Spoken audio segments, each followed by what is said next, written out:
Hello friends, good morning. Welcome to एडिस्टा classes. आज है 25 जून 2020 और 25 जून 2020 से जितने भी करंट अफेयर के इंपॉर्टेंट क्वेश्चन बनते हैं वो हम इस वीडियो में डिस्कस करेंगे।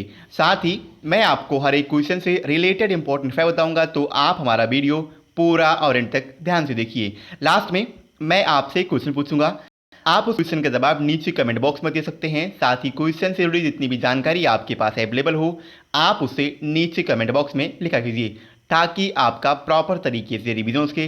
अगर आपको हमारी ये वीडियो पसंद आए तो वीडियो को लाइक कीजिए। आपके पास जितने भी एजुकेशनल ग्रुप हैं आप उस ग्रुप में हमारे वीडियो को शेयर कीजिए और साथ ही हमारे चैनल एडिस्टा क्लास को सब्सक्राइब कीजिए। चलिए शुरू करते हैं। आज का हमारा पहला क्वेश्चन है, किस बैंक ने छोटे उद्यमियों के लिए KBL माइक्रोमित्र नामक एक नया उत्पाद लॉन्च किया है? अभी हाल ही में कर्नाटक बैंक ने अपने छोटे उद्यमियों के लिए KBL माइक्रोमित्र नामक एक उत्पाद लॉन्च किया, यानी इस क्वेश्चन का ऑप्शन बी सही है, कर्नाटक बैंक। इस उत्पाद के अंतर्गत माइक्रो विनिर्माण और सेवा उद्यमों को 10 लाख रुपए तक की वित्तीय सहायता पेश की जाएगी। और ये जो 10 लाख रुपए की वित्तीय सहायता पेश की जाएगी, यह वित्तीय सहायता कार्यशील पूंजी अथवा निवेश उद्देश्यों के लिए प्रदान की जाएगी। अब बात है कर्नाटक बैंक की, तो इसकी स्थापना 1924 में हुई थी। इसका हेडक्वार्टर मंगलौर में है और मंगलौर ये कर्नाटक बैंक का एक शहर है, मंगलौर। और कर्नाटक बैंक के वर्तमान समय के MD यानी मैनेजिंग डायरेक्टर और CEO यानी चीफ एग्जीक्यूटिव ऑफिसर हैं महाबलेश्वर MS। कौन है? महाबलेश्वर MS। ये कर्नाटक बैंक के वर्तमान समय के MD और CEO हैं। आगे बढ़ते हैं। अगला हमारा क्वेश्चन है, किस राज्य सरकार ने गरीबों के लिए इंदिरा रसोई योजना शुरू करने की घोषणा की है? अभी हाल ही में राजस्थान गवर्नमेंट ने अपने यहाँ, आपको याद रखना है, राजस्थान गवर्नमेंट ने अपने यहाँ जल्द ही गरीबों के लिए इंदिरा रसोई योजना शुरू करने की योजना बना रही है, यानी इस क्वेश्चन का ऑप्शन डी सही है, राजस्थान। अब इस योजना का जो लक्ष्य है यानी जो टारगेट रखा गया है वो राजस्थान में कोई भी व्यक्ति भूखा ना सोए, यह इस योजना के अंतर्गत इसका लक्ष्य रखा गया है। इसके अलावा आपको यह भी याद रखना है कि जितने भी ज़रूरतमंद हैं उनको और रियायती दरों पर शुद्ध एवं पौष्टिक भोजन रोजाना दिन में 2 बार उपलब्ध करवाना, ये इस योजना का एक टारगेट रखा गया है। और जिसके लिए स्टेट गवर्नमेंट हर साल 100 करोड़ रुपए का खर्च भी आवंटित करेगी, ये भी आपको याद रखना है। यानी इंदिरा रसोई योजना, इसके तहत 100 करोड़ रुपए की खर्च का आवंटन की करने की घोषणा भी की है राजस्थान गवर्नमेंट ने। इसके अलावा स्टेट में राष्ट्रीय स्वास्थ्य मिशन और UNFPA इसको भी हरी झंडी मिल चुकी है। अब बात है राजस्थान की, तो राजस्थान की कैपिटल जयपुर है। राजस्थान के वर्तमान समय के चीफ मिनिस्टर हैं अशोक गहलोत और राजस्थान के वर्तमान समय के गवर्नर हैं कलराज मिश्र। आगे बढ़ते हैं। अगला क्वेश्चन है, किस क्रिकेटर को उत्तराखंड क्रिकेट टीम का मुख्य कोच नियुक्त किया गया है? अभी हाल ही में वसीम जाफर को उत्तराखंड क्रिकेट टीम का मुख्य कोच अपॉइंट किया गया, यानी इस क्वेश्चन का ऑप्शन सी सही है, वसीम जाफर। वसीम जाफर ये पूर्व भारतीय सलामी बल्लेबाज हैं और रणजी ट्रॉफी में सबसे अधिक रन बनाने वाले ये व्यक्ति भी हैं। आपको याद रखना है, रणजी ट्रॉफी में इन्होंने अब तक सबसे अधिक रन बनाया है और इस साल के मार्च में इन्होंने संन्यास लेने की भी घोषणा की थी। अब बात है उत्तराखंड की, तो उत्तराखंड की कैपिटल देहरादून है। देहरादून ये उत्तराखंड की अस्थायी कैपिटल है। इसके अलावा अभी हाल ही में मैंने आपको बताया था उत्तराखंड की गवर्नमेंट ने अपने यहाँ एक नई ग्रीष्मकालीन कैपिटल को भी अनाउंस किया है। कौन सी कैपिटल है? गैरसैंण। आपको याद रखना है, गैरसैंण ये उत्तराखंड की ग्रीष्मकालीन कैपिटल अभी हाल ही में बनाई गई है। उत्तराखंड के वर्तमान समय के मुख्यमंत्री हैं त्रिवेंद्र सिंह रावत और उत्तराखंड की वर्तमान समय की गवर्नर हैं बेबी रानी मौर्य। इसके अलावा उत्तराखंड में है जिम कॉर्बेट नेशनल पार्क और जिम कॉर्बेट नेशनल पार्क का पुराना नाम है हैली नेशनल पार्क। और उत्तराखंड में है फूलों की घाटी। और जब भी बात आती है फूलों की घाटी की तो मैं आपको हमेशा बताता हूँ साइलेंट वैली यानी शांत घाटी की। शांत घाटी ये केरल में है, जबकि फूलों की घाटी ये उत्तराखंड में है। और इसके अलावा जो जिम कॉर्बेट नेशनल पार्क था ये भारत का सबसे पुराना नेशनल पार्क भी है। अगला क्वेश्चन है, हाल ही में पूर्णिमा जनेन का निधन हुआ है, वो किस खेल से संबंधित थी? पूर्णिमा चनेन ये एक प्रतिष्ठित भारतीय निशानेबाज थी, यानी इस क्वेश्चन का ऑप्शन ए सही है, निशानेबाज। ये पूर्व भारतीय निशानेबाज और कोच भी रह चुकी थी और इनका अभी हाल ही में निधन हो गया है और इनका निधन कैंसर के चलते हुआ है, ये भी आपको याद रखना है।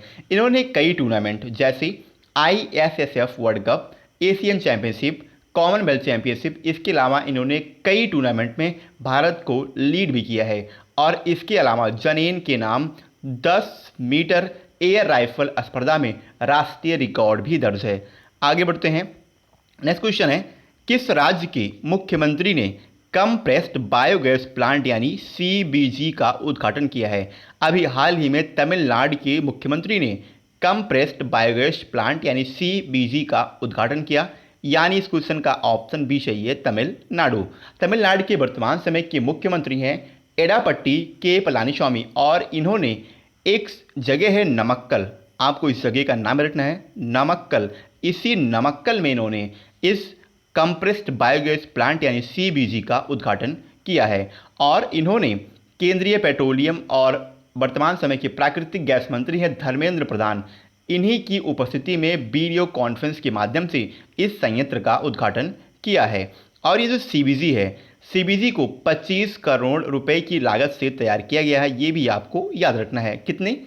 25 करोड़ रुपए की लागत से CBG को तैयार किया गया है और ये जो नया संयंत्र है यानी कंप्रेस्ड बायोगैस प्लांट, ये पर डे 15 टन CBG और 20 टन जैव खाद बनाने में सक्षम है। इसके अलावा मुख्यमंत्री एडापट्टी के पलानीस्वामी ने नमक्कल, शलेम, पुडचिदम और रासीपुरम इन 4 जगह पे 5 CBG रिटेल दुकानों का भी उद्घाटन किया है। अब बात है तमिलनाडु की, तो तमिलनाडु की कैपिटल चेन्नई है। तमिलनाडु के वर्तमान समय की मुख्यमंत्री तो यही है एडापट्टी के पलानीस्वामी और तमिलनाडु के वर्तमान समय के गवर्नर हैं बनवारी लाल पुरोहित। इसके अलावा अभी हाल ही में आपको याद रखना है, तमिलनाडु गवर्नमेंट ने 1000 से ज़्यादा स्थानों का नाम भी बदला है अपने यहाँ, ये भी आपको याद रखना है। 1000 से ज़्यादा स्थानों का नाम हाल ही में तमिलनाडु गवर्नमेंट ने अपने यहाँ चेंज किया है। आगे बढ़ते हैं। अगला क्वेश्चन है, किसे Indian financial technology and allied services यानी IFTAS का नया अध्यक्ष नियुक्त किए जाने की घोषणा की गई है? तो अभी रविशंकर को Indian financial technology and allied services यानी IFTAS का नया अध्यक्ष नियुक्त किए जाने की घोषणा की गई है, यानी इस क्वेश्चन का ऑप्शन सी सही है, TB शंकर। IFTAS ये भारतीय रिजर्व बैंक की पूर्ण स्वामित्व वाली एक सशक्त कंपनी है, आपको याद रखना है। कौन? IFTAS। और ये जो है TB शंकर, ये वर्तमान में RBI यानी reserve bank of India for payment system, सूचना प्रौद्योगिकी, जोखिम प्रबंधन और फिनटेक के कार्यकारी निदेशक के रूप में कार्यरत हैं। इसके अलावा IFTAS ने doctor N Rajendran, option D देखिए, डॉक्टर N राजेंद्रन को अपना CEO भी अपॉइंट किया है IFTAS ने। IFTAS इसका हेडक्वार्टर मुंबई में है। आगे बढ़ते हैं। अगला क्वेश्चन है, किस IIT ने इंडियन रिसीवर चिप ध्रुवा विकसित किया है? अभी हाल ही में IIT बॉम्बे के शोधकर्ताओं ने Indian receiver chip Dhruva develop किया, यानी इस क्वेश्चन का ऑप्शन ए सही है, IIT बॉम्बे। इस चिप का इस्तेमाल मोबाइल फ़ोन और रूट गैजेट में देश में लोकेशन की जानकारी और मार्ग को खोजने के लिए किया जा सकता है। और ये अमेरिका की एक कंपनी है, अमेरिका की सैटेलाइट है, कंपनी नहीं, global positioning system based satellite. क्या नाम है? Global positioning system. ये बेस्ड सैटेलाइट है और इसी के तरीके से अब ये वर्क करेगा ध्रुवा। ये इंडियन रिसीवर चिप है और ये मैपिंग के लिए आपको याद रखना है, मार्ग को खोजने के लिए और साथ ही नेविगेशन के लिए इसे यूज किया जाएगा और इसे 1.5 साल में तैयार भी किया गया है, ये भी आपको याद रखना है। कितने? 1.5 साल यानी 18 महीनों में IIT बॉम्बे के शोधकर्ताओं ने इस रिसीवर चिप ध्रुवा को विकसित किया है। बात है IIT बॉम्बे की, तो IIT बॉम्बे ये मुंबई में है और IIT बॉम्बे के वर्तमान समय के डायरेक्टर हैं सुभाषित चौधरी। आगे बढ़ते हैं। अगला क्वेश्चन है, किसने एक्सक्लूसिव इन्वेस्टमेंट फोरम लॉन्च किया है? अभी हाल ही में हरसिमरत कौर बादल ने एक्सक्लूसिव इन्वेस्टमेंट फोरम लॉन्च किया, यानी इस क्वेश्चन का ऑप्शन सी सही है, हरसिमरत कौर बादल। अब ये कौन है? तो ये वर्तमान समय की केंद्रीय खाद्य प्रसंस्करण उद्योग मंत्री हैं हरसिमरत कौर बादल, और इन्होंने इस एक्सक्लूसिव इन्वेस्टमेंट फोरम को लॉन्च किया है। इसे इंडियन गवर्नमेंट के राष्ट्रीय निवेश संवर्धन और सुविधा एजेंसी इन्वेस्ट इंडिया के द्वारा डिजाइन किया गया है। इसके अलावा खाद्य प्रसंस्करण उद्योग मंत्री इनकी इन्वेस्टमेंट सुविधा सेल को भी भारत में व्यापार करने के लिए घरेलू और विदेशी दोनों निवेशकों को संभालने के लिए स्थापित भी किया है। आगे बढ़ते हैं। अगला क्वेश्चन है, भारत ने किस देश के शरणार्थियों के लिए UNRWO को $10 मिलियन राशि देने की मंजूरी प्रदान की है? इस क्वेश्चन का ऑप्शन ए सही है, फिलिस्तीन। फिलिस्तीन के शरणार्थियों के लिए भारत ने UNRWO को $10 मिलियन की राशि देने की मंजूरी प्रदान की, यानी इस क्वेश्चन का ऑप्शन ए सही है। अब सबसे पहले UNRWA आपके माइंड में ये टर्म आएगा, तो UNRWA इसका फुल फॉर्म है United Nations relief and works agency, और भारत ने फिलिस्तीन के जो शरणार्थी हैं उनके कल्याण के लिए काम करने वाली ये संस्था है UNRWA। इसी को $10 मिलियन राशि देने की मंजूरी प्रदान की है। इसका फुल फॉर्म आपको रखना है, इसका फुल फॉर्म तो यही है, United nation relief and works agency. इसके अलावा आपको ये भी याद रखना है कि इस राशि का जो भुगतान है वो आने वाले 2 वर्षों में किया जाएगा, यानी इसका 2 इंस्टॉलमेंट बनेगा। पहला जो इंस्टॉलमेंट बनेगा वो पहला इंस्टॉलमेंट $5 मिलियन अमेरिकी डॉलर का बनेगा, और दूसरा इंस्टॉलमेंट दूसरा $5 मिलियन USD का बनेगा। इसके अलावा ये घोषणा UNRWA की एक आयोजित आभासी मंत्रिस्तरीय सम्मेलन के दौरान की गई है, और जिसका भारत की तरफ से प्रतिनिधित्व विदेश राज्य मंत्री हैं V मुरलीधरन, इन्होंने किया है। अब बात है विदेश मंत्रालय की, तो वर्तमान समय के भारत के विदेश मंत्री हैं एस जयशंकर। आगे बढ़ते हैं। अगला क्वेश्चन है, किसने विक्रेताओं के लिए उत्पत्ति के देश के बारे में जानकारी देना अनिवार्य कर दिया है? तो GEM यानी गवर्नमेंट ई मार्केट प्लेस ने विक्रेताओं के लिए, जितने भी विक्रेता हैं उनके लिए उत्पत्ति के देश के बारे में जानकारी, यानी मूलभूत के देश के बारे में जानकारी देना अनिवार्य कर दिया है, यानी इस क्वेश्चन का ऑप्शन बी सही है, GEM। देखिए मैंने आपको बताया ये एक गवर्नमेंट ई मार्केट प्लेस है, यानी ये एक वाणिज्य और उद्योग मंत्रालय के तहत स्पेशल पार्स व्हीकल है, गवर्नमेंट ई मार्केट प्लेस यानी GEM। विक्रेताओं को सलाह दी गई है कि वह GEM पर सभी नए प्रोडक्ट्स को पंजीकृत करते समय, यानी उससे रजिस्टर्ड करते समय उत्पत्ति के देश के बारे में जानकारी का उल्लेख अवश्य करें, यानी किस देश में इसकी उत्पत्ति हुई, यानी किस देश में जितने भी विक्रेता हैं जब वो अपने प्रोडक्ट्स को वहाँ पर रजिस्टर करेंगे तो वो प्रोडक्ट कौन से देश में बना है उसके बारे में ये अवश्य यहाँ पे रजिस्टर करें। इसके अलावा इन्हें ये चेतावनी भी दी गई है कि यदि वे इसे अपडेट करने में असफल होते हैं तो उनके उत्पादों को GEM से हटा दिया जाएगा, और GEM ने ये कदम मेक इन इंडिया और आत्मनिर्भर भारत को बढ़ावा देने के उद्देश्य से बनाया है। आगे बढ़ते हैं। कल मैंने आपसे क्वेश्चन किया था, किस अभिनेत्री को योग के अभ्यास को बढ़ावा देने के लिए आयुष मंत्रालय के द्वारा चुना गया है? इस क्वेश्चन का ऑप्शन सी सही था, अनुष्का शर्मा, और अनुष्का शर्मा को आयुष मंत्रालय के द्वारा योग के अभ्यास को बढ़ावा देने के लिए अभी चुना गया है। और लगभग सभी बच्चों ने इसका सही आंसर देखिए आयुष। ये एग्जाम के पॉइंट ऑफ व्यू से मोस्ट इंपॉर्टेंट है आयुष। इसके बारे में मैं आपको एक बार फिर से बताता हूँ।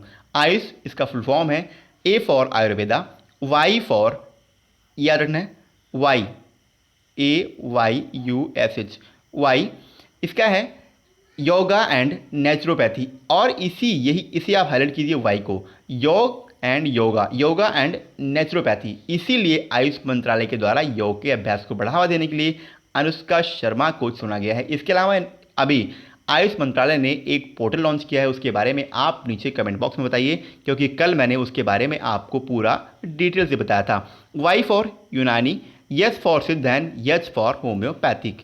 आगे बढ़ते हैं और आज का अपना क्वेश्चन देखते हैं।